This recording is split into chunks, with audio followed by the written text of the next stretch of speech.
Welcome to a deep dive, Yeah. into a moment in history that feels almost like it's ripped, right from a thriller novel. The Lima hostage crisis, December 17th, 1996. A lavish party at the Japanese ambassador's residence in Lima, Peru, is a celebration of the emperor's birthday.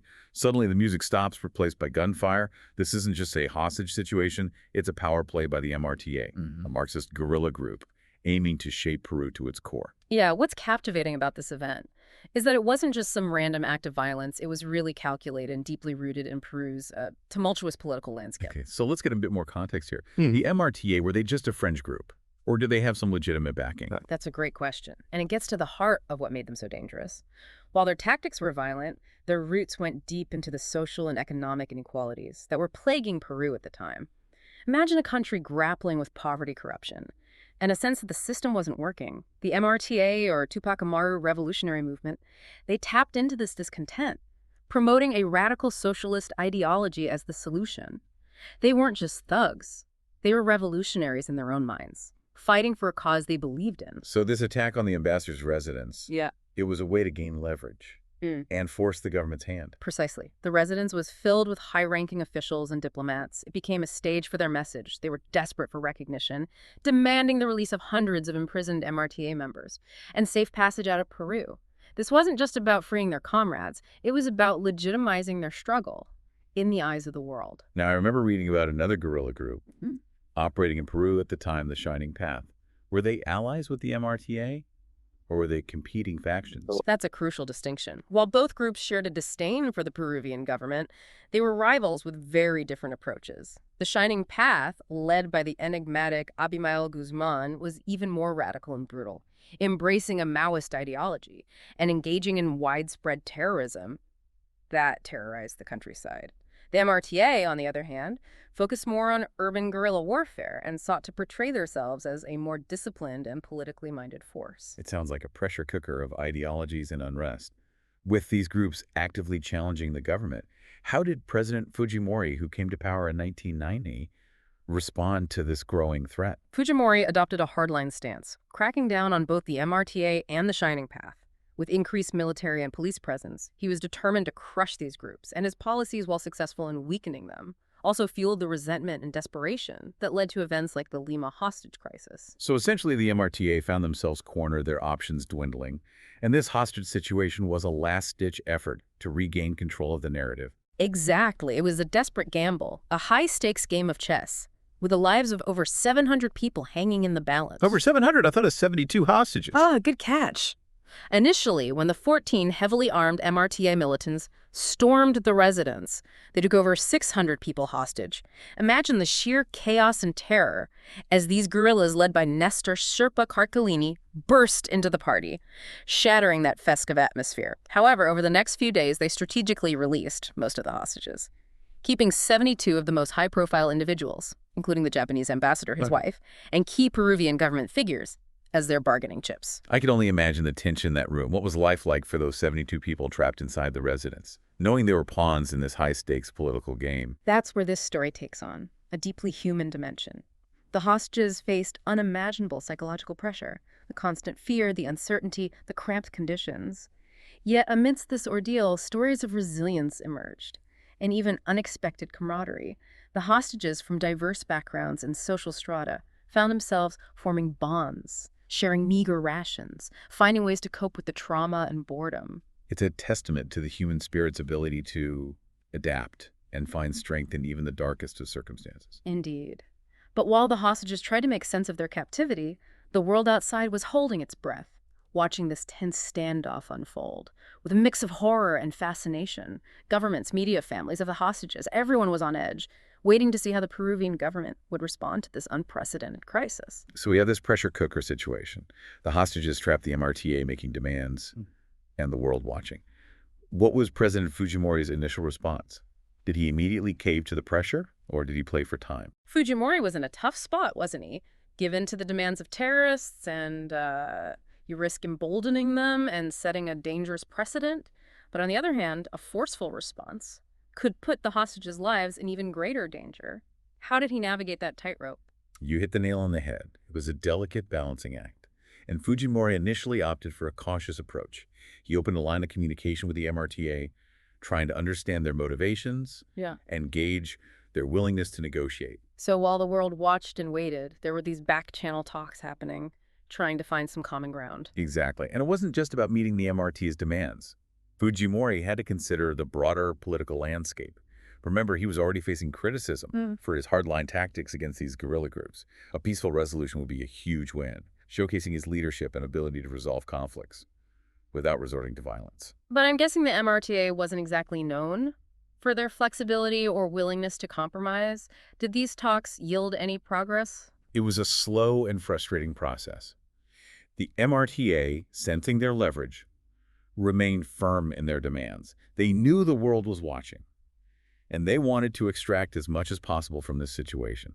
They weren't just looking for freedom for their imprisoned comrades. They wanted concessions from the government recognition of their cause and guarantees that they wouldn't face persecution. It sounds like a recipe for stalemate. Were there any moments where it felt like a breakthrough might be possible, or was it always headed for a showdown? There were glimmers of hope. At one point, the MRTA agreed to release some of the older and sicker hostages, a small concession that at least showed some willingness to engage. And there were rumors of secret meetings between government officials and MRTA representatives trying to find a backdoor solution.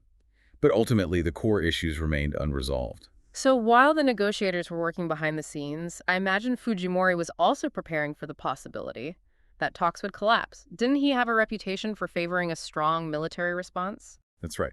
Fujimori, despite his initial attempts at diplomacy, was a pragmatist. He understood that dealing with a group like the MRTA, who had shown a willingness to use violence to achieve their goals, required a multifaceted approach. So while negotiations were ongoing, he simultaneously authorized the development of a secret plan, a daring military operation to free the hostages by force. Wow, so he was playing both sides, hoping for a peaceful resolution, but also preparing for a potential showdown. Tell me more about the secret plan. What were the challenges of planning a rescue operation in such a sensitive situation? The challenges were immense. First and foremost was the safety of the hostages. Any military action carried the risk of casualties, and Fujimori knew that the world would hold him accountable if anything went wrong. Then there was the need for absolute secrecy. If the MRTA got wind of the plan, they might panic, putting the hostages' lives in even greater danger. And finally, there was the tactical complexity of the operation itself. The residence was a sprawling complex heavily guarded, and the MRTA was known to be well-armed and determined. It sounds like an impossible mission. Who did Fujimori entrust with this daunting task? Was it the regular Peruvian military? Or did he bring in specialized forces? He knew this required a special breed of soldier. He turned to the Grupo Especial de Inteligencia, or GEI, an elite counterterrorism unit within the Peruvian military. These were the best of the best, highly trained in hostage rescue, close-quarters combat, and psychological warfare. They had a reputation for precision discipline and unwavering courage. So while the world focused on the negotiations, this elite unit was working in the shadows, meticulously planning a mission. That seemed ripped from the pages of a spy thriller. Exactly. And their planning went far beyond just storming the residence. They spent months gathering intelligence, studying the layout of the building, analyzing the MRTA's routines and defenses.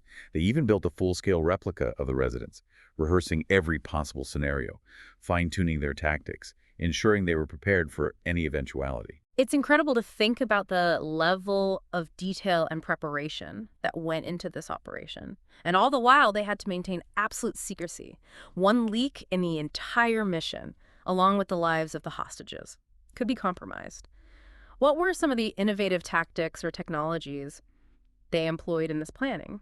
One of the keys to their success was their focus on intelligence gathering. They didn't just rely on traditional surveillance methods. They used cutting-edge technology to monitor the residents from afar. They had thermal cameras that could detect movement through walls, listening devices planted throughout the building, and even drones that provided aerial reconnaissance. This constant stream of intelligence allowed them to build a detailed picture of the MRTA's movements, their defenses, and even their psychological state. That's fascinating. So they weren't just going in blind. They had a deep understanding of the environment and the enemy they were facing. But even with all this preparation, it still seems incredibly risky. I mean, a firefight inside a building packed with hostages, that's a nightmare scenario. What made them confident that they could pull this off without putting the hostages at risk? That's where their meticulous planning and training truly paid off. They knew they couldn't afford any mistakes. So they focused on precision and speed. Their goal wasn't to engage in a protracted battle, but to overwhelm the MRTA with a swift and decisive strike, neutralizing the threat before they could react. They practiced their entry techniques over and over, ensuring they could breach the residence quickly and efficiently. And they developed a system of coded communication that allowed them to coordinate their movements seamlessly, even in the heat of battle. So this wasn't just about brute force. It was about strategy, timing, and executing their plan flawlessly. Did they have any insights into the MRTA's leadership? Were they anticipating a fight? Or did they believe they held all the cards? That's a crucial question. Intelligence suggested that the MRTA, despite their tough talk, was starting to feel the pressure. Months of confinement, the constant presence of the Peruvian military, and the lack of significant progress in negotiations were taking a toll. Their leader, Nestor Serpa Cartellini, was known to be a shrewd strategist. But even he must have realized that time was running out. So the stage was set, the hostages were trapped, the MRTA was growing increasingly desperate, and this elite Peruvian unit was waiting in the wings, ready to strike. What happened next? Well, after 4 long months of tense negotiations and meticulous planning, the day of reckoning finally arrived. On April 22, 1997, Operation Chavín de Huántar was put into action. Operation Chavín de Huántar. What's the significance of that name? It's a brilliant touch, actually. The operation was named after Chavín de Huántar, an ancient archaeological site in Peru that holds deep cultural and historical significance.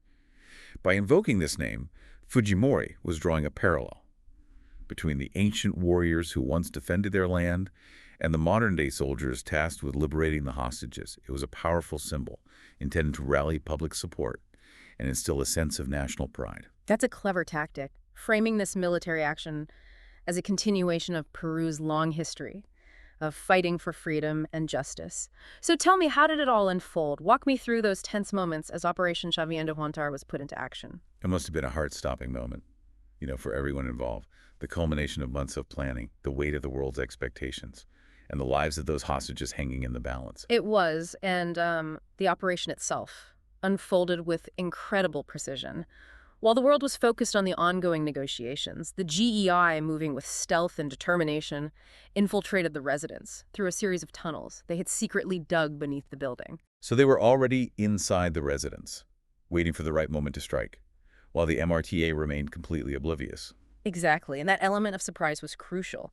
At precisely 3:23 p.m. on that fateful April afternoon, the signal was given, and the GEI, emerging from the tunnels like phantoms, launched their assault. Explosions ripped through the compound as they simultaneously breached the residence from multiple entry points, catching the MRTA completely off guard. There must have been absolute chaos. Can you describe what it was like for those hostages, trapped in the middle of this sudden eruption of violence? Imagine the terror and confusion as the hostages who had endured months of captivity were suddenly thrust into the midst of a firefight. The residence, once a symbol of diplomatic elegance, transformed into a battleground, with gunfire echoing through the halls, smoke filling the air, and the sounds of explosions shaking the very foundation of the building. And amidst this chaos, the GEI had to maintain their focus, ensuring the safety of the hostages, while neutralizing the threat posed by the MRTA. Could they achieve that delicate balance? They did, and that's what makes this operation so remarkable. The GEI, operating with incredible discipline and professionalism, quickly gained control of the situation. They moved swiftly and decisively, using their superior training and tactics, to overwhelm the MRTA, who, despite their initial resistance, were caught completely off guard. Were there any close calls? Any moments where it felt like the mission might go sideways, putting the hostages in danger? There were certainly tense moments. The MRTA, realizing their situation was hopeless, fought back with desperation, but they were no match for the GEI's superior firepower and tactics. And amidst the chaos, there were acts of incredible heroism. One GEI soldier, Lieutenant Raul Jimenez Chavez, threw himself on a grenade to shield the hostages from the blast, sacrificing his own life to protect others. His selfless act became a symbol of the courage and dedication displayed by the Peruvian forces that day. A stark reminder of the human cost of such operations. But ultimately, was the outcome? Were all the hostages safely rescued? Yes, remarkably, all 72 hostages were freed without serious injury. It was a testament to the meticulous planning, the skill of the GEI, and perhaps a bit of luck, that such a complex operation could be executed with such precision. And what about the MRTA? What became of those who had held those hostages captive for so long? Tragically, all 14 MRTA militants, including their leader Nestor Serpa Cartellini, were killed in the raid. It was a decisive end to their reign of terror, but one that came at a cost, both in terms of human life and the difficult questions it raised about the use of force in such situations. So bittersweet victory, to be sure. The hostages were free, the MRTA neutralized, but lives were lost on both sides. What was the immediate aftermath of this dramatic rescue operation? How did the world react? The world reacted with a mix of relief and astonishment. Operation Chavín de Huántar was hailed as a resounding success, a textbook example of a flawlessly executed counterterrorism operation. President Fujimori, who had gambled on this risky strategy, saw his political fortunes soar, praised for his decisiveness and leadership. And the GEI, once shrouded in secrecy, became national heroes, their courage and skill celebrated throughout Peru.